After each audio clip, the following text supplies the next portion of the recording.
Oi, pessoal, bom dia. Tudo bem com vocês?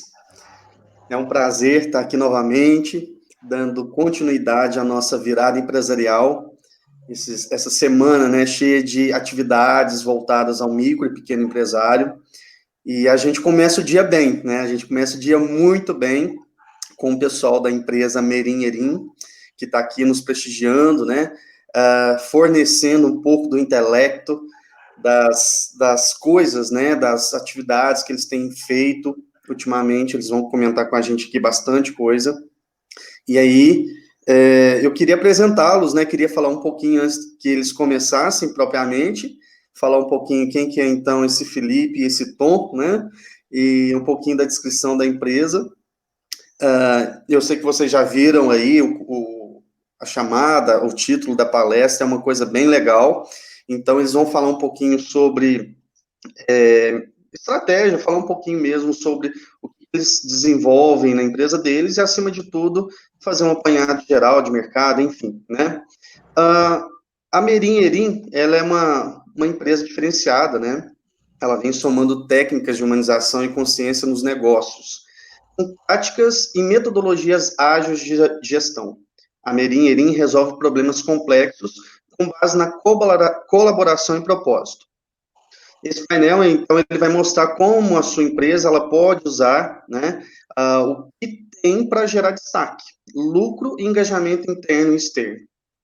A Merim tem como clientes, por exemplo, a Gripe Seguros, Jades Móveis, JCA Certificado Digital, Frute e muitas outras aqui no sul de Minas. Então, está tendo bastante destaque. O Felipe Barbosa, ele é publicitário, é especialista em vendas e gestão de projetos. O Tom de Paula é publicitário, especialista em marketing digital e conteúdo. Né? Falei certo, meninos? Muito certo. Obrigado pela apresentação generosa, Roy. Bacana demais, a gente já está ao vivo pelo Facebook, pelo YouTube, e eu queria agradecer em nome de toda a equipe do Projeto Levante Sul de Minas, em nome de toda a equipe da Virada Empresarial, a presença de vocês aqui é realmente uma honra poder contar com vocês, e aí, fiquem à vontade para tocar o barco, tá bom? Obrigado, Sucesso, Roy. pessoal. Muito obrigado. A Merim, a gente defende muito, o Tom depois vai poder complementar de uma forma até mais completa do que eu, mas a gente defende muito essa visão de ecossistema e o quanto a gente precisa estar junto para fazer com que o mercado seja mais sustentável. Então, é um prazer nosso estar junto com o Levante Sul de Minas, que é um projeto que defende a junção das empresas para que o sistema seja mais sustentável. Então, a gente fica muito feliz com essa oportunidade. Hoje a gente vai compartilhar com quem está assistindo a gente um pouquinho do que a gente vem fazendo nos últimos 17 meses. A Merim é uma empresa super novinha ainda, a gente nasceu em fevereiro de 2019 e a gente vem atuando no sul de Minas com consultoria, falando muito sobre propósito, muito sobre humanização e muito sobre agilidade na gestão. A gente vai compartilhar uma apresentação hoje que ela tem como objetivo mostrar um passo a passo mesmo, um método, um plano para que as empresas do ecossistema do Levante Sul de Minas sejam mais sustentáveis no todo. Antes de compartilhar a minha tela com vocês, de novo, então depois vai poder complementar um pouquinho essa introdução que eu estou fazendo, a gente vai contar uma historinha bem rápida. Assim. Há um tempo atrás, uns 2 meses atrás, eu assisti um documentário na Netflix que me chamou muita atenção. Assim, foi um dos que mais me chamaram a atenção nesses últimos tempos, que foi o documentário que conta a história do Michael Jordan na NBA. E aí, uma das histórias que se conta dentro dessa série ela me chama muito a atenção quando a gente fala de alcançar resultado, alcançar destaque nos nossos negócios, nas nossas empresas. Ele estava contando a história de como é que ele criou o Air Jordan, né, em parceria com todas as pessoas que estavam junto com ele na trajetória dele. E essa história é uma história que me chama, como eu disse, muita atenção por conta do seguinte. Quando o Michael Jordan foi para a NBA, no ano de novato dele, muita gente já sabia que ele teria um destaque muito grande, mas era muito difícil prever que ele teria o tamanho que ele teve. E na época ele tinha um agente que era muito agressivo, assim, era uma pessoa que era ligada ao mercado do tênis, e grande parte dos atletas que esse agente agenciava tinham seus próprios materiais esportivos, então os tenistas tinham suas próprias raquetes e coisas do tipo. E aí, quando o Michael Jordan foi para a NBA, ele tentou fazer uma ação parecida com o Jordan, para que ele pudesse também ter um produto dele e pudesse virar, além de um grande jogador, virar uma marca. E aí, quando eles tiveram a ideia de criar o Air Jordan, a grande marca da NBA era a Converse, né? que fazia todos os tênis e tinha grandes rostos na época, o Larry Bird, o Magic Johnson e uma galera que era muito destacada na época. E o Michael Jordan, ele queria a Converse no início, só que a Converse acabou oferecendo um acordo para ele que em questão de dinheiro não era tão legal, e ele tinha um grande sonho de ser patrocinado na época pela Adidas, que era uma marca tão grande quanto a Converse. A Nike ainda não era a Nike de hoje. Acabou que não rolou com a Adidas, o Michael Jordan não queria se reunir com a Nike, ele foi convencido pela mãe dele, e acabou indo ele e o agente dele se reunir com a Nike. Eles criaram o Air Jordan, e o Air Jordan tinha como previsão de venda ali no primeiro ano os seus 3, 4 milhões de dólares de venda. Eles venderam mais de 120 milhões de dólares só no primeiro ano do Michael Jordan. Grande parte da fortuna do Jordan hoje, que é quase dono de Chicago, vem dessa marca, vem do Air Jordan. E só que ele fez uma reflexão depois dessa história toda que ficou muito na minha cabeça. Ele falou o seguinte: tudo que eu alcancei fora da quadra, todos esses resultados que eu alcancei, eles foram um reflexo do que eu fazia como jogador. Tudo era consequência. E aí isso ficou na minha cabeça por conta do quê? Na maioria das vezes, nos nossos negócios, a gente está em busca da fórmula mágica, a gente está em busca do grande segredo, mas trabalhando todos os dias, eu venho aprendendo muito isso junto com o Tom também, que grande parte do que a gente faz está na jornada e não no destino. Então, o que a gente vai mostrar para as pessoas hoje nessa apresentação é como é que a gente foca no processo, como é que a gente foca no passo a passo, para que o resultado seja uma consequência, para que o lucro seja uma consequência. A gente vai já compartilhar a tela com vocês para que a gente possa falar um pouquinho sobre isso. Quer complementar, Tom? Não, tranquilo. Podemos seguir. Depois, na hora ao desenvolvimento do papo, eu vou trocando ideia também com o pessoal. Sensacional. Então, hoje, o que a gente vai mostrar para vocês é como é que a gente foca nesse processo, como é que a gente foca no passo a passo, para que o resultado, para que o lucro, o engajamento, a atração e fidelização de clientes seja uma consequência. Então, a gente vai mostrar para vocês hoje o método que a Merin usa para atrair os clientes que a gente atende e que a gente também aplica em clientes que têm problemas de venda, chamado ciclo de conversão humanizado, que é esse caminho para atingir destaque. Depois dessa apresentação, a gente vai mostrar para as pessoas aqui um passo a passo de como é que elas podem atingir 2 vezes mais destaque no mercado. Então, a gente vai contar, principalmente no meio da palestra, uma breve história de como é que a gente conseguiu o destaque que a gente conseguiu nesses últimos 17 meses. Mas o objetivo aqui não é fazer jabá da Merin, então vai ser uma palestra que vai ser um treinamento intensivo sobre como é que a gente atinge 2 vezes mais destaque no mercado. Feito esse combinado, acho que dá para a gente seguir agora sim com o conteúdo propriamente dito. A ideia, gente, é que a gente aprenda hoje sobre a evolução da nossa espécie. Então, a gente vai aprender muito sobre como é que a gente chegou até aqui. A gente vai entender aonde a gente está nesse momento e como é que a gente pode tirar proveito de um momento complexo e difícil para a humanidade como um todo. Tentar entender como é que a gente sai melhor disso tudo. A gente vai falar de origens e de diversidade. Vamos falar também de como é que o Super Mario pode ensinar a gente a ter destaque. E, por último, a gente vai entregar para vocês o passo a passo. Então, vai ser um bate-papo bem rapidinho para a gente passar por cada um desses 5 pontos. Primeira coisa que a gente precisa entender, gente. Eu li um livro há um tempo de um autor que virou hype agora. Ele está super em alta, está atingindo um destaque muito grande. E ele está ensinando muita gente sobre o que está acontecendo nesse momento e sobre o que pode vir daqui a um tempo também. Ele chama Yuval Noah Harari, um professor super relevante, e ele escreveu um livro que virou best-seller, que se chama Sapiens. E aí, no Sapiens, ele conta um pouquinho a história de como é que nós, Homo sapiens, superamos todas as outras espécies de humanos e até de outros animais, e chegamos nesse momento como o animal dominante nesse planeta em que a gente vive. E aí o Yuval defende que foram 2 coisas que nos trouxeram até aqui de maneira sustentável. A primeira coisa que trouxe a gente até aqui, que fez a gente ter sucesso, foi a capacidade que a gente tem de criar realidades imaginadas. O ser humano é o único animal que conseguiu criar coisas que fizessem sentido para juntar pessoas. Realidades imaginadas são todas aquelas coisas que a gente cria para que outras pessoas se juntem. Então, os países são uma realidade imaginada, faz com que a gente se agrupe como povo. Vou tentar ser bem pouco polêmico. Me dá um outro exemplo de realidade imaginada, Tom. Pouco polêmica? Política, pode ser. A política é uma outra realidade imaginada, o futebol é uma outra realidade imaginada. São coisas que a gente vai criando ao longo da nossa vida, que vão fazendo com que a gente se junte como grupo. E a segunda coisa que trouxe a gente até aqui foi a capacidade que a gente tem de trabalhar conjuntamente.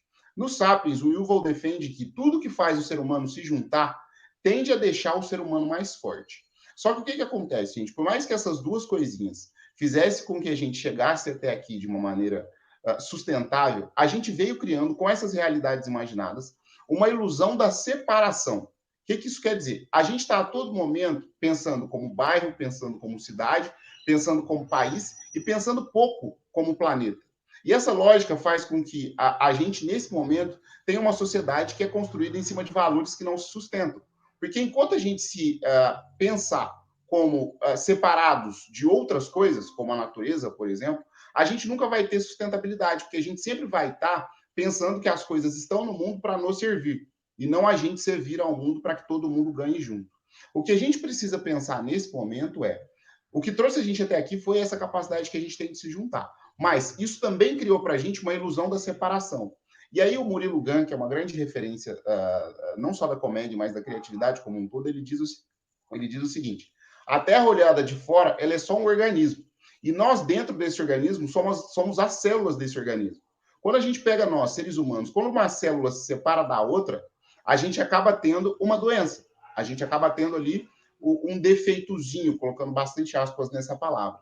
O que a gente precisa entender agora é, o planeta que a gente criou tem várias células que nesse momento estão separadas, estão trabalhando de forma individual. A gente perdeu a visão da interdependência. Se a gente não pega nesse momento e entende que está tudo interligado, o que a gente está fazendo aqui nesse momento pode ter reflexo na vida de uma pessoa e essa pessoa vai afetar outra, vai afetar outra, vai afetar outra, a gente não constrói nada que é sustentável. Então, a primeira reflexão que a gente queria deixar para vocês é, nos nossos negócios, a gente precisa pensar na interdependência interna e externa. E essa lógica, quando a gente traz para o mercado, a gente precisa pensar no seguinte: existem coisas que a gente fala que são tendências e coisas que a gente fala que são realidade. Nesse momento, existem várias coisas que estão sendo faladas que são tendências, como inteligência artificial, robótica, enfim, um monte de coisa que a gente sabe que nos nossos negócios a gente não vai realizar nesse momento. Só que existem várias outras coisas que estão sendo faladas nesse momento que são realidade, que a gente precisa entender como é que elas afetam o nosso negócio exatamente para a visão da interdependência fazer sentido. Tem um cara que ele meio que referencia tudo que acontece não só no mercado financeiro, mas no mercado dos negócios do mundo, que é o Warren Buffett. Ele fala o seguinte: existem 3 coisas que matam qualquer iniciativa, qualquer ideia, qualquer negócio, que é a teoria ABC. Essas 3 coisas são arrogância, burocracia e complacência. E sem querer, a gente vai colocando várias dessas coisas nos nossos negócios todos os dias. Por conta da gente ter resultado com muita coisa que a gente não sabe explicar direito, a gente acha que só o nosso jeito de fazer está certo. E é aí que mora a arrogância. Quando a gente não tem mais espaço para aprender, a gente acaba não tendo também espaço para a inovação, espaço para a criatividade. A primeira coisa que a gente precisa tirar da frente do nosso negócio é essa capacidade que nós, como seres humanos, temos de colocar no nosso dia a dia aquela questão de eu fiz até aqui, deu certo, não preciso aprender mais. Segunda coisinha que a gente precisa tirar da frente do nosso negócio é a burocracia, processos lentos. Quando a gente defende agilidade na gestão das empresas que a gente atende, até na Merim mesmo, falando de ponto de partida, a gente está defendendo que nesse momento a gente precisa estar disposto a errar, pequeno e errar barato, e errar uma vez só, mas errar para que esse processo mais ágil gere para a gente o aprendizado que a gente precisa para continuar evoluindo. E por último, quando a gente fala da complacência, é exatamente a capacidade que a gente tem de se posicionar sem ser arrogante e sem estar fechado para o aprendizado. A complacência, ela atrapalha muito a gente, porque ela cria aquela visão de que está tudo certo e de que a todo momento a gente está caminhando para o que a gente deveria caminhar. Só que nesse momento a gente precisa colocar mais incômodo no nosso dia a dia, para que o nosso cérebro trabalhe com um novo conjunto de padrões. Quando a gente fala que a gente trouxe até aqui uma sociedade que não vai se sustentar, o nosso cérebro ele é viciado a todo momento por normas, ele está viciado a todo momento por padrões. Então ele vai estar sempre querendo um padrão para se acomodar. Só que nesse momento a gente precisa de um novo conjunto de padrões. E está na nossa mão, empreendedores e empreendedoras do sul de Minas, fazer com que o nosso mercado tenha novos padrões. E aí, gente, nesse momento, se a gente trabalhar essas coisinhas que a gente vem dizendo, a gente vai estar presente na vida do nosso consumidor, na vida das pessoas que acompanham a nossa marca, de forma mais relevante. Porque a gente precisa se perguntar nesse momento, para continuar gerando negócio, a gente precisa ter atitude. Para continuar gerando venda, a gente precisa estar disposto a se desconstruir. Nesse momento, para fazer duas provocações. O seu vendedor, o seu colaborador, ou até você mesmo, é proativo e empreendedor nesse nível de tentar entender que tudo que a gente fez até aqui não garante que a gente vai para o próximo nível? Se não, como é que a gente faz para estimular esse empreendedorismo ou esse intraempreendedorismo? Na nossa equipe ou na gente mesmo? O que a gente vai mostrar para vocês hoje é como é que a gente responde cada uma dessas duas perguntas, tendo a seguinte lógica na cabeça. A gente aprendeu a fazer negócio de um jeito que não faz sentido nenhum. Sun Tzu, a arte da guerra, está datado. A gente precisa esquecer as referências que trouxeram a gente até aqui, porque trouxeram a gente até esse momento, aonde a gente está passando por talvez o momento mais difícil que a nossa geração vai ver. E essa lógica da arte da guerra, dos negócios tradicionais, elas criaram a seguinte máxima na nossa cabeça: o nosso mundo é escasso e ele é competitivo.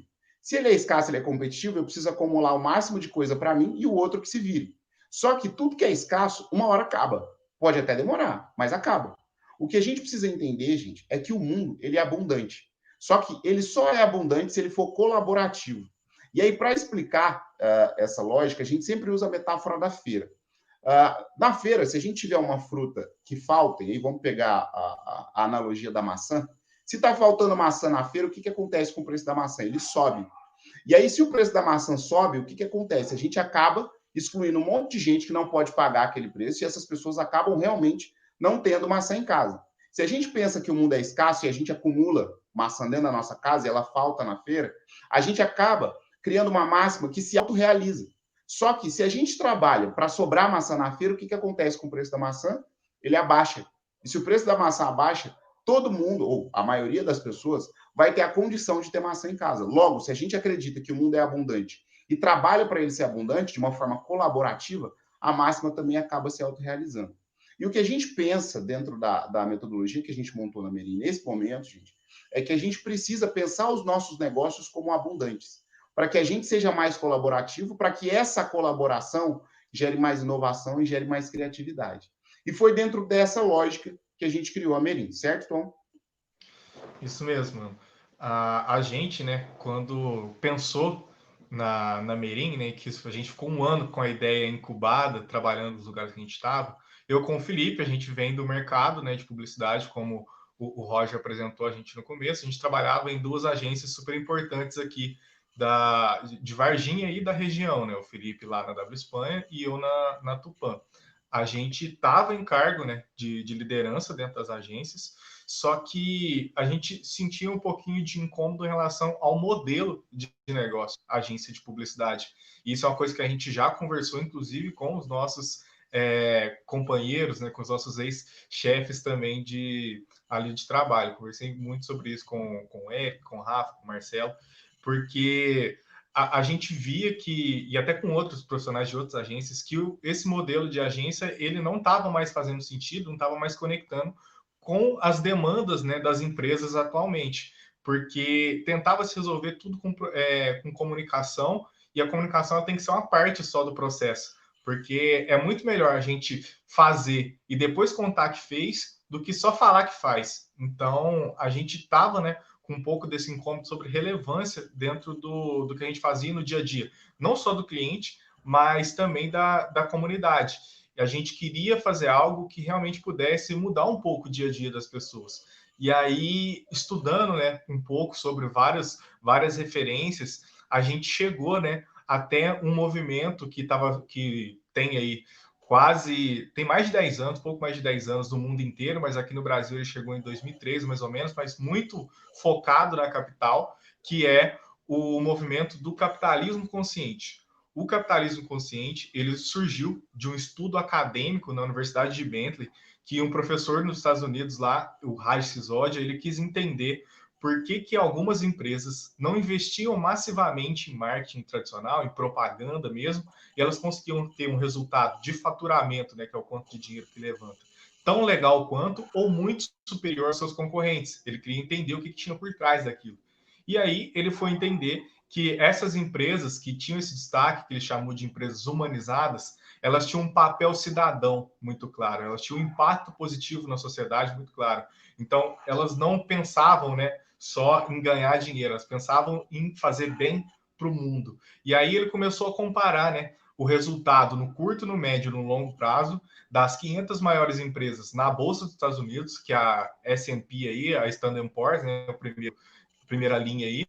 Depois, todas as empresas que tinham ali o nível de satisfação dos colaboradores elevado ali, então ele chamou de good to great, então pegou todos os rankings, né? Tipo, o mais famoso que a gente conhece aqui é o Great Place to Work, né?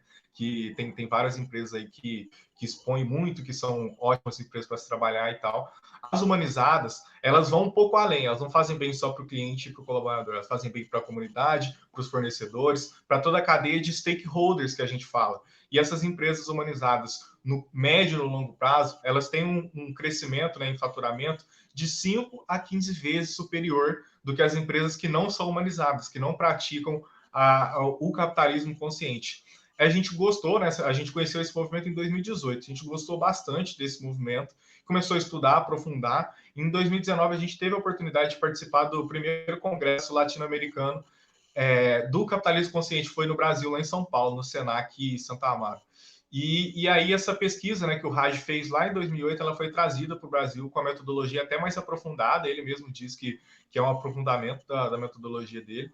E as empresas aqui no Brasil conscientes, né, que são as empresas humanizadas, independente do período, né, se é no curto, no médio ou no longo prazo, elas têm um resultado em rentabilidade, que é diferente, né, que é o quanto de dinheiro que sobra, de 2 a 4 vezes superior, independente mesmo do período. Então, o retorno, né, o ROI, que muita gente gosta de falar, em 16 anos das empresas humanizadas é quase 2 vezes maior também. E aí, essas empresas humanizadas, elas têm 4 pilares, né, que fazem esse capitalismo consciente acontecer. Toda empresa, ela precisa trabalhar muito bem esses 4 pilares. O primeiro deles, né, é o propósito. O propósito evolutivo que a gente fala, que é realmente a razão, o motivo por trás da existência de uma empresa. A gente costuma brincar que o propósito ele não pode ser gerar lucro, porque o gerar lucro é o que dá a sustentação para a empresa. É como se uma empresa fosse o nosso corpo humano. A gente precisa de glóbulos vermelhos para sobreviver. Só que o corpo humano não é uma indústria de glóbulos vermelhos. A gente não faz só isso para o mundo. A gente consegue fazer coisas muito maiores, tanto para o bem quanto para o mal. Mas aqui a gente está focando no que é bom. Então, o propósito é realmente o motivo daquela empresa existir, que ela é a interseção entre a paixão, o talento e a capacidade de quem está à frente da empresa, de quem está ali que fundou, né, e acabou levando essa mensagem para mais pessoas, com a necessidade de uma outra pessoa, de um outro stakeholder. Então, o propósito ele vai ser sempre uma frase que resume a aspiração do negócio, o porquê do negócio existir. Então, a gente tem o caso da Merim, o nosso propósito é fazer do capitalismo uma fonte de inclusão e sustentabilidade, uma pessoa e uma empresa por vez. A gente tem o caso da Reserva também, que é uma empresa aqui do Brasil, que é mais fácil de conhecer, que o propósito dela é cuidar, emocionar e surpreender as pessoas todos os dias. Depois que esse propósito ele emerge, né, que ele surge, que a gente também não cria propósito nenhum, a gente faz com que ele emerja, porque ele vem do histórico, né, das pessoas que estão envolvidas no processo, ele começa a ser manifestado para toda a cadeia de stakeholder, para todas as agências, para todos os agentes, desculpa. Os stakeholders são todas as partes interessadas e afetadas pela atividade da empresa. Então, a gente hoje, né, com essa visão sistêmica e de colaboração que o Felipe falou, a gente não pode pensar em fazer negócio só com o nosso cliente. A gente tem que fazer negócio, né, entender a necessidade do nosso colaborador, do nosso fornecedor, da comunidade, até dos concorrentes, enfim, de todo mundo. Então, esse projeto, né, o Levante Sul de Minas, é um exemplo dessa integração de stakeholders, né, que é trabalhar todo mundo para um bem de sobrar, né, para um bem de abundância. Que a gente fala e a gente pensa no ganha-ganha, porque a gente foi ensinado na economia ali da escassez a fazer barganha, que eu espremo o máximo do outro lado, né, eu tento tirar o proveito máximo do outro lado para sobrar o máximo para mim. Então, o outro lado fica sem, e eu fico com, né? Eu fico com tudo isso. Então, é o jogo de soma zero que a gente fala. Mas a gente gosta do ganha-ganha, que é entender a necessidade do outro lado e pensar como que as duas partes podem ganhar e se beneficiar ao mesmo tempo. Que não precisa faltar para ninguém. Tem que entender, a gente tem que entender a dor do outro lado para poder resolver junto e assim criar realmente um mundo mais sustentável. Depois, para fazer com que essa integração aconteça, a gente sempre, toda mudança, né, ela exige liderança. Então, o terceiro pilar do capitalismo consciente é a liderança servidora, que os líderes, né, da empresa, e aqui a gente não está falando só no sentido de hierarquia, é hierarquia também, mas liderança para a gente tem a ver com comportamento, tem a ver com a capacidade da pessoa de mover as outras junto com elas. Então, esse líder, se ele tem essa capacidade, ele tem que ser servo do propósito do negócio e não do próprio ego. Porque quando a gente tem, principalmente, mais de uma liderança dentro da empresa, vai existir divergência de pensamentos, de opinião. Se esses líderes não tiverem muito bem encaminhados para um caminho, né, comum, vai cada um liderar com base na sua própria perspectiva, no seu próprio ego, e a empresa não vai sair do lugar, porque o movimento ele não vai ser convergente, ele vai ser divergente sempre, e aí a empresa não vai sair do lugar. Então, o líder, ele precisa inspirar as pessoas, tanto que estão de dentro da empresa, para que elas trabalhem, né, por motivação, por significado, por propósito também individual e coletivo, mas também para inspirar as pessoas de fora, né, os outros stakeholders, para serem mais servos dos propósitos dos negócios e das pessoas também. Então, a gente tem um exemplo bem bacana de mostrar, que a gente sempre gosta de dar, que é o do Magazine Luiza, e principalmente da Luiza Trajano, enquanto uma figura, enquanto líder. Ela, hoje, né, principalmente depois dessa pandemia, está mostrando que essa liderança servidora que ela sempre praticou, né, que ela pensava muito nas pessoas, hoje está dando um resultado que vem, o lucro vem na consequência. Então, o Magazine Luiza é uma empresa que está crescendo nesse momento, e eles ainda participam do movimento, por exemplo, o movimento Não Demita, né, que pede para não demitir os colaboradores, tem o auxílio que eles estão dando para o pequeno e médio varejista, transformando, abrindo a plataforma deles, enfim, fazendo várias coisas que mostram que é sim possível, né? É sim possível fazer negócio com impacto positivo. E por último, esse propósito ele desencadeia na cultura responsável, que é quando o propósito ele vira rotina e ele é manifestado todo dia numa cultura de criatividade e inovação, porque o propósito ele também tem a capacidade de dar liberdade, né, autonomia para os colaboradores. Então, assim, quando você pega uma empresa que ela é muito hierarquizada, que tem muita burocracia, como o Felipe falou, para qualquer pessoa tomar uma decisão que não esteja, que seja um pouquinho, assim, importante, ela precisa de autorização de outra pessoa. Então, o tempo, né, que isso leva acaba gerando um atraso, e isso provavelmente vai prejudicar a experiência de quem está precisando dessa resposta ágil, né? Então, quando você tem um propósito muito claro, você dá um contexto muito claro para a pessoa. Então, se o propósito da reserva, por exemplo, é cuidar, emocionar, surpreender as pessoas todos os dias, todas as pessoas dentro da estrutura da reserva sabem que eles precisam cuidar, emocionar, surpreender as pessoas todos os dias. Então, no momento de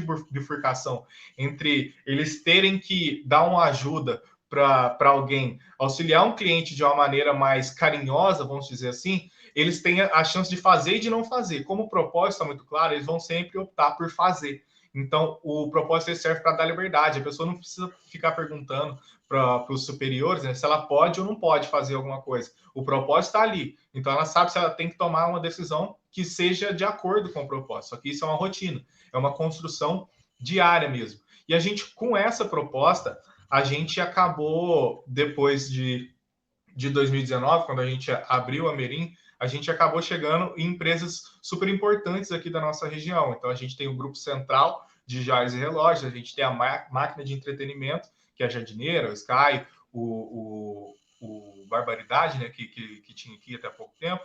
A Frute, que é uma empresa que é sinônimo do sul de Minas, né? A gente tem Jazz, enfim, Gripe, várias empresas, são mais ou menos 25 empresas atendidas nesses 17 meses de operação, trazendo essa proposta que ela é mais humanizada, né? Eles apostaram muito nisso e tiveram resultados bacanas, mas o que a gente tinha, né, de dor desde o começo, quando a gente saiu das agências, esse nosso negócio, né, aquilo que a gente estava trazendo, fazia realmente sentido para as pessoas que estavam do outro lado, né, para os nossos clientes. Então, a gente começou a perguntar o quão importante estava sendo o conteúdo apresentado para o dia a dia do negócio. Não é se ele estava achando legal, se ele estava achando criativo, é se realmente estava fazendo diferença.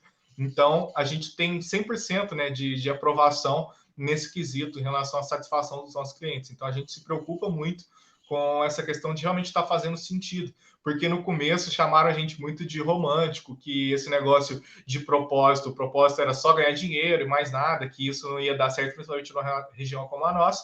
Mas a gente acreditou, a gente teve o propósito realmente muito forte de querer trazer isso para a nossa região e tentar mudar um pouquinho a realidade de todo mundo. Então, a gente quis realmente fazer com que isso reverberasse, né, em algum sentido, para mostrar que é possível, sim, fazer negócio de um jeito mais consciente e que acaba gerando impacto, né, em retorno para várias pessoas aqui de Varginha também. E a gente depois, né, pode até contar um pouquinho mais sobre isso, mas realmente é nesse ponto que a Merim está, né, de realmente tentar ser relevante, a maior relevância possível para a comunidade. Inclusive, a gente gosta de estar nessas iniciativas como o Virada, né, que é para realmente contribuir o máximo possível com todo mundo. Certo, Felipe? Muito bom, muito bom. Uma das histórias que o Tom contou nessa explicação, você foi muito generoso comigo da última vez que a gente teve palestra, você com você agora. Dessa maravilhosa apresentação que ele fez sobre a nossa metodologia, ele contou um pouquinho sobre a história da Reserva. E a Reserva é uma das empresas que referenciou a criação da Merim, porque a gente valoriza muito negócios que fazem bem para o mundo, a gente acredita de verdade que o mundo sustentável tem que ser feito de três coisas, né? Um governo atuante e responsável, uma sociedade civil educada e participativa e uma iniciativa privada que seja responsável socialmente falando, que gere dinheiro, que gere lucro para ela, porque isso é importante, mas que também gere impacto positivo para o mundo. E a Reserva defende muito essa visão. E uma das coisas que a Reserva mais valoriza é o propósito deles, que o Tom muito bem disse, cuidar, emocionar e surpreender as pessoas todos os dias. E aí, quando a gente pensa no varejo, a Reserva ela nasceu como loja de shopping, antes até, na verdade, ela nasceu como multimarca, né? Ela nasceu como representante comercial mesmo, mas quando ela teve que ter a sua loja, ela nasceu como loja de shopping. E aí, por conta da Reserva ter esse propósito de cuidar, emocionar e surpreender as pessoas todos os dias, eles defendem desde muito tempo que o vendedor e a vendedora precisa ter autoestima alta mesmo, precisa estar com a autoestima em dia, porque a gente sempre vê no varejo, pequeno, médio, grande, no varejo tradicional da nossa região e do Brasil como um todo, o vendedor e a vendedora com a autoestima muito baixa, né? Achando que o cliente é sempre superior e coisas do tipo. Na Reserva, eles defendem que o vendedor e a vendedora têm que ser amigo mesmo das pessoas. E defendendo isso, eles criaram um sistema de vendas que faz muito sentido para o momento atual e que compila um pouquinho de tudo isso que o Tom disse nesse passo a passo que a gente prometeu para vocês. Quando os vendedores e as vendedoras da Reserva começaram a vender nessa primeira loja de shopping, todos eles tinham um caderninho. E aí a gente precisa pensar naquela questão da burocracia. Dá para fazer com pouco. E nesse caderno, eles anotavam todo o histórico de vendas que eles tinham no dia. Então, a pessoa que comprava deles, o que comprava, se comprava para alguém e quando comprou. E isso ia gerando para a Reserva ali um CRM improvisado, né? Um software de gestão de relacionamento improvisado. E aí isso ia gerando histórico também. E grande parte do tempo do vendedor e da vendedora gasto no varejo é ocioso. Então, o que a Reserva começou a entender? Eles poderiam entrar em contato com essas pessoas por telefone, por mensagem em rede social, para que esse relacionamento pudesse ser nutrido, para que eles pudessem gerar também recorrência de compra. E nesse momento, agora, até antes da pandemia começar, 70% da venda da Reserva era ainda venda física, era ainda venda no shopping. Só que desses 70%, 30% a Reserva ia buscar na casa do cliente, com mala na rua, porque ligava e oferecia os produtos no telefone. Então, o que a gente defende quando a gente vai para as empresas que a gente atende é que, para fazer sentido nesse novo mundo, a proatividade ela não pode ser só palavra da moda. Ela tem que ser a capacidade que a gente tem de gerar agilidade com base em humanização dentro do nosso sistema de gestão. E esse novo jeito de vender, que a gente diz, ele é baseado em três coisas. Essa capacidade que a gente tem de colocar práticas, de persuasão e de encantamento no nosso dia a dia, a capacidade que a gente tem de pensar no propósito, no porquê, como grande motivador dessas ações que a gente tem na nossa rotina, e a capacidade de entender o básico de marketing digital. Porque é dentro dessa junção que vai estar esse novo jeito de vender, esse novo jeito de gerar negócio nas nossas empresas. Quando a gente fala de cliente no centro, a gente precisa entender que o termo cliente, ele vem do negócio do consumidor, né? O nosso cliente, ele é cliente só quando ele tem dinheiro para comprar. Mas o que a gente precisa entender é que por trás do nosso cliente, existe um ser humano. E esse ser humano precisa ter o seguinte ciclo em volta dele. A nossa liderança, a liderança do negócio, ela precisa estar focada nesse cliente, de verdade, para que a gente entenda esse cliente, mas agora a gente está brincando até que não adianta mais saber o que o cliente compra, a gente precisa saber o nome do cachorro dele, se tem cachorro, se não tem. A gente precisa entender o que esse cliente consome para que a gente possa competir pela atenção dele, não mais pelo bolso. Porque se a gente entender de verdade esse cliente, a gente consegue desenhar experiências que fazem sentido para essa pessoa. Para que a partir daí a gente empodere a linha de frente e aí sim a gente consiga falar de métricas nesse momento que importam. Não dá mais para a gente medir lucro, para a gente medir volume de venda. Como eu disse lá no início, contando a história do Michael Jordan. Isso tudo é muito importante, é o que faz o negócio continuar sustentável e continuar gerando impacto. Só que isso é consequência, a gente precisa medir satisfação desse cliente. A gente precisa medir se ele está indicando a gente ou não. Vocês viram ali, um dos clientes que a gente atende é o RKZ Arquitetura, liderado pela Hancine Kese.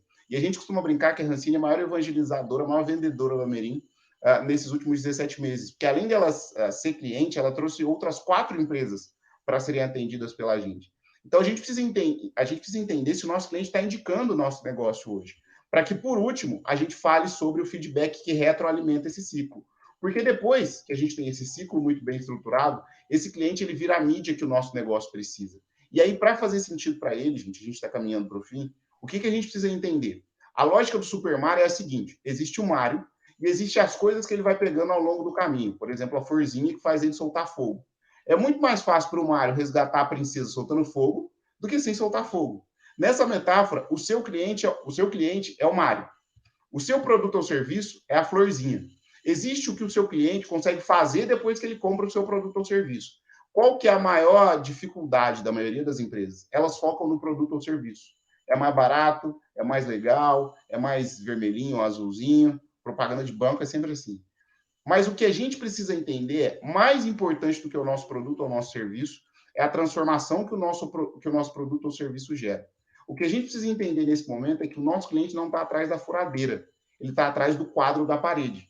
A transformação que o nosso negócio gera é muito mais importante. E aqui, para a gente finalizar, como eu estava dizendo, a gente precisa entender o seguinte: a gente aprendeu a fazer negócio, a faculdade de publicidade, que eu e o Tom fizemos juntos até, ela ensina para a gente a pirâmide de Maslow, que fala da pirâmide das necessidades humanas. Só que qual que é o problema que o Maslow não percebeu? Ele criou uma pirâmide que era baseada no eu, no indivíduo. E aí a gente ficou muito egoísta, porque a gente acha que a gente só precisa suprir e se preocupar com as nossas necessidades. A gente gosta de uma outra abordagem, que é a pirâmide de Barrett. E aí eu vou deixar o Tom finalizar nessa analogia, nessa metáfora, porque ele vai finalizar com a pirâmide de Barrett e contar para vocês como é que a gente deixa para vocês aqui o caminho, o passo a passo para que o negócio de vocês tenha 2 vezes mais destaque no mercado. Beleza, Tom? Beleza, exatamente. Então, primeiro, né, antes até da gente falar um pouquinho de Bert, só para relembrar que talvez algumas pessoas ainda não conheçam a pirâmide de Maslow, né? Mas ela foi que realmente referenciou toda a construção de mercado desde desde o século passado, assim, vamos dizer.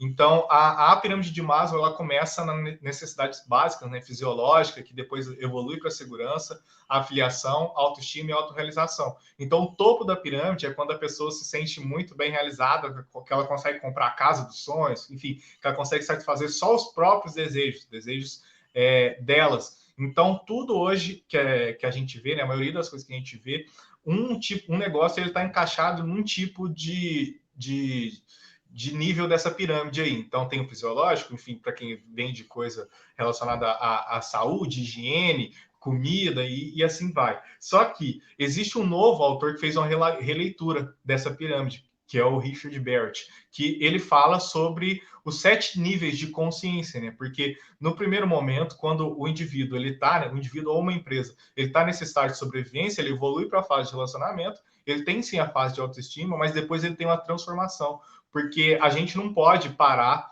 em se sentir bem, a gente tem que fazer bem para o mundo, é uma missão que a gente, né, acredita muito. Então, depois disso, existe a coesão interna, e aí você começa a fazer a diferença e depois você vai para o estágio de servidão. Então, o que a gente gosta de fazer é tentar levar as empresas para esse nível realmente de servidão, de cumprir esse propósito, de fazer com que esse propósito seja manifestado no dia a dia das empresas. Então, o que a gente tenta fazer enquanto Merim é realmente fazer com que essa virada de chave aí, que está no quarto nível, que é a transformação, ela aconteça nos negócios da nossa região e a gente possa crescer enquanto sociedade mesmo, enquanto organização coletiva. E aí, como que a gente, né, pode fazer para fazer acontecer realmente, né, depois disso tudo, desses conteúdos que a gente mostrou para vocês? A gente, hoje, né, por coincidência, a gente está inaugurando, né, hoje à noite, às 8 horas, a gente vai inaugurar uma série de vídeos, né, que vai ser na segunda, na quarta, na quinta e na próxima segunda-feira, uma série de vídeos chamado Vendas Digitais, o Método, que é para você criar um sistema de vendas digitais em até 60 dias. Então, o link está aí embaixo, é esse aí, conteúdo.merinherim.com/vendas, digitais, o assim, o método é assim que ficou lá o nosso link. Tira um print dessa tela e digita aí que vai aparecer no navegador. Ou você pode também entrar nas nossas redes sociais, que lá vai ter o conteúdo disso. Então, a gente tem um canal no YouTube, a gente está quase chegando a 100 inscritos, então vou pedir sua ajuda aqui por esse conteúdo, por esse tempo que você passou aqui com a gente. Se você tiver no YouTube, já é só digitar Merinherim ali na busca, depois que nosso papo terminar, e se inscrever ali, deixar uma inscrição. A gente precisa chegar sempre para poder mudar o nome e falar com mais facilidade o nosso canal. E a gente também está em todas as redes sociais, né? Quase todas, na verdade. O que a gente é bem ativo assim, é o Instagram, então é Merinherim CC, no Facebook é a mesma coisa, e no LinkedIn também tem a gente tem lá, então é /company/Merinherim. Mas é isso, gente. Esse é o conteúdo que a gente queria trazer para vocês aqui hoje. Muito obrigado pela oportunidade, Roger, a Ana, que também está aí nos bastidores aí. O que a gente queria trazer realmente hoje era um conteúdo que pudesse gerar transformação para vocês, um pouquinho que seja, mas porque é muito mais legal a gente contar, né, esse tipo de coisa, trazer um conteúdo que vai realmente ajudar no dia a dia do que ficar falando só propriamente do que a Merim faz. Se vocês tiverem interesse, vocês podem aí depois consumir mais conteúdo nosso. A gente posta conteúdo semanalmente aí, conteúdos longos, né, mas todo dia tem um pouquinho de conteúdo sendo postado aí nas redes sociais da Merim também. Gente, perfeito, perfeito. Eu estou curtindo aqui, né? Assim que vocês começaram a falar, eu já engatei aqui a linha de pensamento, e é realmente uma mudança de estrutura, né? Daquilo que a gente já conhece em termos de empresas, de relação cliente-empresa, empresa-empresa, e eu acho que isso vem muito a calhar nesse momento, né? Onde que a gente precisa de novas perspectivas de negócio, novos conceitos, novas ideias também. E aí vocês trazem uma coisa dessa, eu achei brilhante, fantástico, assim, estou sofrendo aqui para falar, mas eu já conheci um pouco do trabalho, mas a gente fica encantado quando a gente vê uma outra perspectiva, né? A gente foge daquele meio que a gente está acostumado e vem para um meio mais amplo, um meio diferenciado. Pessoal, sem me delongar muito, então parabéns para vocês, tá? Eu achei fantástico. A gente tem algumas questões aqui que eu queria comentar com vocês, que o pessoal colocou, e a Edilene Silva, ela pergunta aqui, ó, como as empresas de pequeno porte podem trazer e praticar o capitalismo consciente e tornarem, né, os seus negócios mais humanizados. Então, ela foca aí nas pequenas empresas. Legal.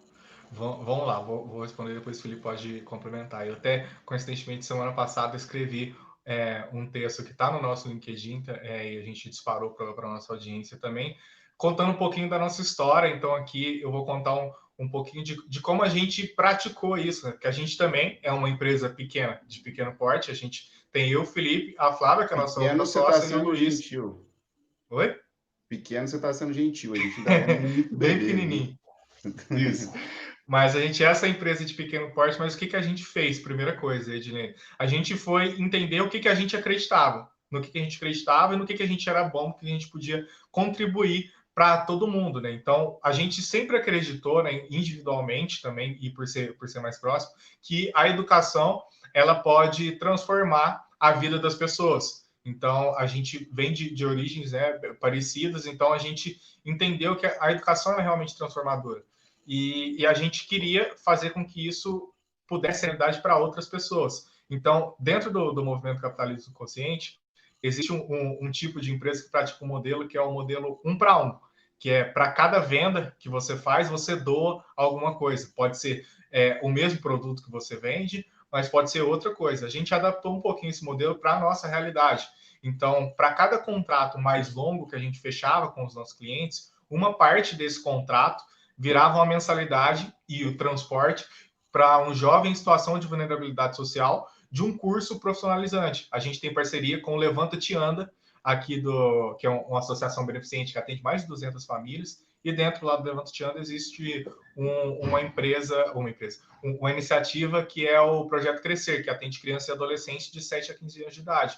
Então, a gente teve o ICC, né, aquela escola que é bem famosa aqui em Varginha, na região de curso profissionalizante, e a gente custeou né, em 2019, a profissionalização de 4 jovens, que é a Yasmin, o Vinícius, a Natasha e o David. Esses 4 meninos, eles tiveram os cursos, né, pago pela mensalidade, né, que os clientes acabavam dando para a gente no contrato que eles tinham, e a gente custeava o transporte também. Só que isso não foi uma ação, a gente não tem vergonha de falar isso, porque não foi uma ação cara. A gente não gastou muito.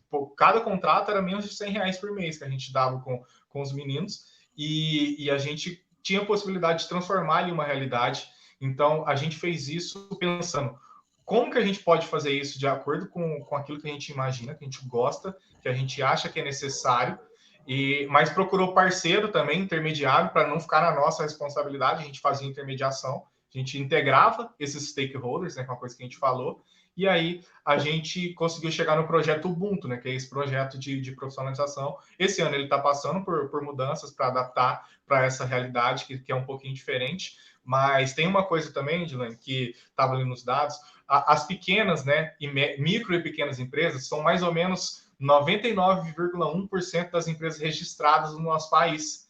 E a gente acha que essa coisa de impacto positivo é coisa de empresa grande, de empresa maior que tem essa capacidade. Só que as micro e pequenas empresas, elas são responsáveis por 50% da geração de novos empregos. Então, só aí já tem um impacto. Então, pode ficar tranquilo que um negócio pequeno, ele já tem um impacto ali meio que intrínseco. Só que, se a gente for pensar para o outro lado, se a gente tem aí 99% de empresas que são pequenas e médias, pequenas e micro, e que acham que não podem ter um impacto, só tem 1% de empresa tentando causar um impacto positivo no nosso país, né? Então, a gente precisa que esses negócios pequenos e micro negócios pensem um pouco mais em como integrar essa comunidade. Então, pense realmente no que você pode ajudar. Pode ser com presença, pode ser com tempo, não precisa ser só com dinheiro. Pode ser com presença, com transformação, com conselho, com várias coisas que você acredita, né, de acordo com a sua vivência mesmo, e transformar isso em alguma coisa que pode ajudar outras pessoas. Seja a ensinar a fazer o que você faz, seja, enfim, qualquer tipo de ajuda que não precisa ser necessariamente com dinheiro, pode ser com doação, pode ser com tempo, enfim, com várias coisas que realmente podem ajudar. Mas é isso, eu acho que o caminho para pequena e para microempresa, né, empresa de pequeno porte, assim como a gente, é entender a necessidade do outro lado e entender como que a gente pode ajudar, mesmo que com pouco. Mas pouco é melhor que nada, e de pouquinho em pouquinho, a transformação que a gente pode ter gerado para esses 4 meninos, depois eles vão gerar essa transformação para outras pessoas, né? Pelo menos para a família que eles estão, por exemplo, e aí a gente já consegue ter um mundo mais sustentável a partir daí. É muito legal isso que o Tom disse, desculpa, eu só vou complementar bem rapidinho, porque, como ele muito bem disse, o custo, se a gente pode colocar, tipo, eu não gosto dessa palavra custo, mas se a gente pode colocar isso dentro do custo da Merim, era um custo quase que de marketing, era um investimento quase que de marketing, porque ele entrava bem pouquinho do contrato que o cliente pagava pelo nosso trabalho, como o Tom muito bem disse. O custo que a gente tinha por curso era tipo, menor do que R$100 e cada cliente era responsável por um aluno. A gente só não teve mais alunos exatamente por conta da gente ter abraçado um projeto no Levanta Te Anda, que tinha poucos jovens com a idade que a gente queria atender para esses cursos profissionalizantes. Então, assim, grande parte dos contratos que a gente fechava, obviamente, as pessoas elas confiavam muito no que a gente estava apresentando, aquilo ali poderia dar um resultado muito legal para elas, mas tinha um lance também de, tipo assim, eu tenho aqui a possibilidade de ter uma consultoria ou uma agência de publicidade que vai fazer bem para mim, que vai fazer bem para o mundo. Se eu tiver que escolher uma das duas, eu vou escolher qual? Então, assim, tem a lógica também de que as pessoas, elas... Eu estou meio pessimista nesse momento com as pessoas, mas eu sou sempre a favor daquela lógica de que a gente é uma obra em construção. E a gente se conecta com pessoas que fazem o bem e que querem fazer o bem. Então, tipo assim, quando a gente vê isso no olho de uma outra pessoa, a gente quer também fazer parte daquilo. Então, grande parte dos clientes que contrataram a Merin nesses últimos 17 meses é porque acreditavam na metodologia, mas também porque queriam fazer parte desse movimento de evangelizar um lado mais consciente dos nossos negócios. Tem um outro exemplo bem rapidinho de um cliente nosso, que é uma imobiliária. Eu não vou falar o nome porque eu não pedi autorização. Mas o que a gente fez com eles no ano passado? Foi um projeto lindo, assim. Eles estavam lançando um desses, como é que chama? Quando tem um monte de lote junto? Residenciais. Um desses residenciais de alto padrão aqui em Varginha. E aí eles estavam lançando junto com um monte de outras imobiliárias, né? Que é o que acontece quando tem esse tipo de lançamento. O que a gente fez com eles? Eles fizeram uma parceria com a Câmara dos Vereadores e também com o Levanta Te Anda, e uma parte das vendas dos lotes dessa imobiliária ia para a construção de uma horta hidropônica no Levanta Te Anda, que alimentaria mais de 180 famílias. É um projeto que eles ainda estão tentando estudar como é que eles estruturam. E uma outra parte ia para a causa animal. Eles distribuíram na cidade comedouros e bebedouros para animais abandonados. Então, assim, se você tiver que comprar um lote, seja ele de alto padrão ou não, mas de uma imobiliária que faz o bem para o mundo e uma outra que só quer vender o lote, você vai comprar de qual? Então, assim, a gente precisa entender que, nesse momento, grande parte disso vai estar no investimento de marketing. As pessoas elas vão te escolher por a sua empresa ser mais consciente mesmo. E aí tem uma coisa também que, às vezes, sempre quando a gente vai falar desse tipo de iniciativa, vem uma pergunta, né? Se isso aí não é oportunismo também de falar desse negócio tão abertamente do impacto positivo. É uma coisa que a gente fala muito, é que existe muita gente hoje que já é oportunista do mal, né? Que usa a capacidade que tem para fazer negociata, lobby, enfim, várias coisas que não são legais, que só prejudicam as pessoas. Quanto mais pessoas forem oportunistas do bem, né, que é essa questão de ajudar as pessoas, a gente vai conseguir resolver um monte de problema que a gente tem hoje. Não completamente, mas pelo menos uma parte. Então o problema ele vai ser menor. Então a gente acredita que realmente o impacto, né, como ferramenta de diferenciação, o propósito como ferramenta de diferenciação para ter esse destaque, né, realmente faz sentido e ajuda todo mundo. É um ganha-ganha. Então, é nobre a empresa ganhar a partir disso, porque ela vai estar fazendo com que outras partes ganhem. Não vai ter ninguém perdendo nesse momento. Então, é bem melhor a gente criar uma sociedade baseada nesses valores de ganha-ganha. Gente, perfeito, né? Muito bom. A gente tem várias outras perguntas aqui, pessoas dando os parabéns, né, pela palestra, pelo conteúdo abordado. A gente tem, por exemplo, a Caroline Moraes. Ela pergunta o seguinte, ó, como convencer gestores de grandes empresas com produtos de baixo valor agregado de que fazer com propósito é o melhor caminho? A Carol é suspeita para falar. Mas tem uma coisa, Roger, que a gente sempre defende muito, cara. E aí, assim, eu tô numa vibe que, tipo, eu tô falando uns negócios que nem sempre precisa, mas vamos lá. No mundo capitalista, tudo precisa virar número. Então, tipo assim, se você não prova que aquilo ali vai te dar um retorno financeiro sobre, né, em moeda, aquilo ali não faz muito sentido. Então, a gente sempre defende que é importante a gente mostrar que outras empresas têm resultado fazendo aquilo. E aí, tipo assim, o exemplo é muito melhor do que o conteúdo, né, do que a narrativa. O conselho é bom, mas o exemplo arrasta, uma frase do Rony, presidente da reserva. E aí eu defendo, né, que tipo, quando a gente pega os estudos, quando a gente pega capitalismo consciente lá fora e capitalismo consciente no Brasil, é comprovadamente mais rentável fazer negócio consciente. Então, tipo assim, no Brasil, como estou muito bem disse na parte dele da apresentação, você tem 2 vezes mais rentabilidade, seja no médio, seja no curto, no médio ou no longo prazo, fazendo o seu negócio ser mais consciente. E eu acho que grandes gestores, principalmente esses mais tradicionais, que aprenderam a arte da guerra, eles vão se educar através desse conteúdo. Mas tem uma outra questão, era essa que eu não queria falar, mas, enfim.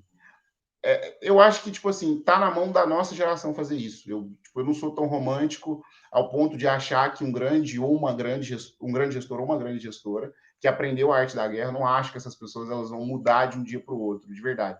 Eu acho que a gente precisa insistir e ter paciência, porque vai estar na mão da nossa geração fazer com que o mundo seja um pouquinho diferente, seja um pouquinho mais sustentável, seja um pouquinho mais igual. Eu não acho de verdade que a gente vive uma realidade em que as pessoas vão mudar de uma hora para outra. Como a gente via que isso não ia acontecer nos espaços que a gente trabalhava, por mais que a gente admirasse esses espaços, a gente quis criar o nosso espaço. Então, assim, não é fácil, a gente sofre com essa decisão todos os dias, mas tudo que é feito de forma mais autêntica e de forma mais verdadeira, a gente costuma dizer que não tem concorrência. Quando você defende a sua verdade, pode ter uma verdade pior ou melhor, que concorda ou discorda de você. Mas igual a você não vai ter. Então, assim, eu acho de verdade que é tipo, internalizar esse tipo de pensamento e fazer pela gente primeiro e depois pensar no outro. O Felipe foi, assim, realmente a gente acredita nisso, que está na mão da nossa geração, assim, mas se para fazer alguma coisa nesse sentido, né, para grandes empresas, quem tem essa possibilidade é de propor pelo menos um projeto pequenininho para sentir o retorno, né, que é o MVP que a gente fala. Dentro da cultura ágil de gestão de projeto, a gente tem o mínimo produto viável, né? Que ao invés da gente lançar um negócio mirabolante, muito grandioso para todo mundo, a gente faz pequenininho, que se der errado vai ser um erro barato. Então, pensar aí também num projeto MVP de como causar esse impacto, entender, propor, né? Criar um projeto que ele realmente vai ser ali uma versão reduzida, uma versão teste, colhendo os resultados, aprendendo, porque a gente aprendeu um monte fazendo o nosso projeto social e a gente começou bem pequenininho, a gente começou diferente. Hoje a gente está pensando em aumentar, em ampliar, a gente quis começar bem pequenininho justamente porque se desse errado, ia dar pouquinho errado. Então, eu acho que para grandes empresas, tentar trazer essa cultura mais ágil de experimentação também é difícil, porque tem a questão da hierarquia, mas tem que brigar um pouco no sentido positivo de tentar realmente propor e falar, ó, pode dar resultado, né? E acreditar e infelizmente, né, colocar o nosso na mira mesmo, na reta, falando, vamos bancar esse negócio, porque se der errado, enfim, vai aprender e você vai ter uma coisa. O aprendizado ele vai acontecer independente do acerto ou do erro, mas é realmente ter a coragem, né, quase a loucura de propor e de se arriscar para isso. Excelente, pessoal. Nós temos várias participações aqui já. O vereador Éder, da TNT, diz o seguinte, pergunta, na verdade, né? Como trazer isso para o setor público? Essa é uma ótima pergunta. Essa é uma maravilhosa ele é parceiro pergunta. de um amigo meu, que é o Léo, da agência lá, As Ideias. Boa. Não, essa é uma ótima pergunta. O Éder, cara, você sabe que esse ano, eu vou contar uma história bem rapidinho. A gente fez uma palestra na Associação Comercial aqui de Varginha, e um dos vereadores, eu não vou me lembrar o nome agora, de uma pena eu não lembrar. Você lembra? O Celso. O Celso, o vereador Celso. É Celso o quê? Ávila. Celso Delegado Ávila. Celso. Ele parou a gente no final da apresentação e fez uma pergunta muito parecida com outras palavras. O que a gente defende o cerne do capitalismo consciente, como de novo o Tom muito bem disse, 4 pilares, né? Você tem um propósito evolutivo, você tem um porquê, uma causa muito clara. Então, primeira coisa, eu acho que para levar isso para o setor público é importante ter bandeira, porque eu acho que muitas vezes a gente faz política sem saber muito bem no que a gente acredita. Então, eu acho que a primeira coisa o que eu defendo, o que eu acredito. Então, tem uma bandeira muito clara, propósito. Segunda coisa é entender que o setor público, ele é a ponta, ele é o começo da cadeia. Ele precisa fazer com que a iniciativa privada funcione e gere emprego, ele precisa fazer com que a sociedade civil faça parte daquela construção política junto com ele. Então, eu acho que a segunda coisa é mostrar que política não é palavrão, porque virou, né? Então, tipo, tentar entender. Primeiro bandeira, depois política não é palavrão. Terceira coisa é liderar pelo exemplo, cara. Então, tipo, acho que o melhor jeito de você influenciar alguém é sendo essa pessoa que você procura. E aí tá a liderança servidora. E aí tentar montar processos internos que façam com que a sua estrutura seja mais ágil e que ela gere mais participação, que aí está relacionado completamente à cultura e à agilidade que a gente tanto defende. Eu acho que para levar isso para a iniciativa pública, é a gente entender que dá para fazer com agilidade, com propósito, com impacto, independentemente do setor. Mas é importante a gente entender que, eu acho que aí é um processo talvez também um pouquinho mais complexo, mas é entender que, tipo, cara, política é relação humana. A gente está fazendo uma relação política aqui. Existe a política partidária e existe a política que nasceu para fazer com que a sociedade converse. Eu acho que a partir do momento que a gente entender que política não é palavrão, a gente vai levar ela mais a sério e nesse momento até, tipo assim, vai ter pessoas que também vão levar a política mais a sério como a gente. Como a gente leva como brincadeira, como a gente leva como um ato, um rito, um hábito que a gente tem que ter de 4 em 4 anos, a gente tem a bagunça que a gente tem. Mas se a gente leva ela como uma coisa mais séria um pouquinho, eu acho que fica mais relevante para todo mundo mesmo. Show de bola, pessoal. Bom, infelizmente mesmo, nosso tempo está acabando, né? Eu queria ouvir mais, e eu tenho certeza que a gente vai ter mais oportunidade de ouvi-los em outros momentos, com certeza, né? Fica então o convite para o pessoal para conhecer um pouquinho mais sobre o trabalho de vocês. E nós aqui do projeto Levante Sul de Minas, o pessoal da organização da Virada Empresarial, a gente agradece demais a presença de vocês, de coração, né? Trazendo esse conteúdo muito relevante para a gente. Não deu tempo de passar todos os comentários e todas as perguntas, então peço desculpa ao pessoal que a gente tem um tempo limitado, né? A gente acabou de atingir o tempo e nós nos propomos aqui a fazer uma outra parte dessa nossa conversa que eu achei muito interessante, né? E convidar o pessoal, vocês também aí, para estar acompanhando o restante da nossa programação. Hoje a gente tem programação agora às 10, depois às 11, e aí o dia inteiro, né, é só entrar no site e conferir as nossas programações. São palestras como essas, né, conteúdos relevantes como esses, que vão estar presentes durante toda a nossa programação. E convidar vocês também para a rodada de negócios de networking, né, no último dia, no dia amanhã, a partir das 19 horas, é só entrar lá, o pessoal conhecer um pouquinho mais da Merim Erim, né, e a gente proporcionar essa situação aí para a nossa região. Lembrando também que a gente tem a campanha de arrecadação de alimentos, então, para saber mais como doar, é só entrar aí no site também, está passando aqui na tela o telefone de contato para quem quiser fazer uma doação direta, para a gente conversar um pouquinho melhor a respeito disso. Gente, muito obrigado, de coração mesmo, o pessoal adorou, nós tivemos muitas participações aqui, esse vídeo vai ficar disponível depois para as pessoas também acessar e ter esse conteúdo, né? Então, em nome de toda a equipe do projeto Levante Sul de Minas e da organização da Virada Empresarial, fica aqui o nosso muito obrigado. Obrigado a gente, Roger, foi um prazer. Eu agradeço. E aqui, se alguma pessoa aí que ficou com a pergunta não respondida por conta desse tempo, se quiser mandar para a gente lá no direct do nosso Instagram, no Facebook, no LinkedIn, a gente está aberto realmente a poder responder isso, mesmo aqui depois de ter acabado o nosso momento. Mas a gente agradece demais o convite, a oportunidade, Roger, de estar aqui, e a gente espera ter contribuído. Mas é isso, se você ficou com uma dúvida e quer ainda trocar uma ideia com a gente, pode chamar a gente no Instagram, no Facebook, enfim, a gente está sempre aberto aí a trocar essa ideia. E se tiver a dúvida que não foi respondida, pode mandar para a gente. Perfeito, gente. Muito obrigado mesmo. Um bom dia para vocês e continuem com a gente aí na virada, hein? Um abraço. Valeu, até mais. Tchau, tchau.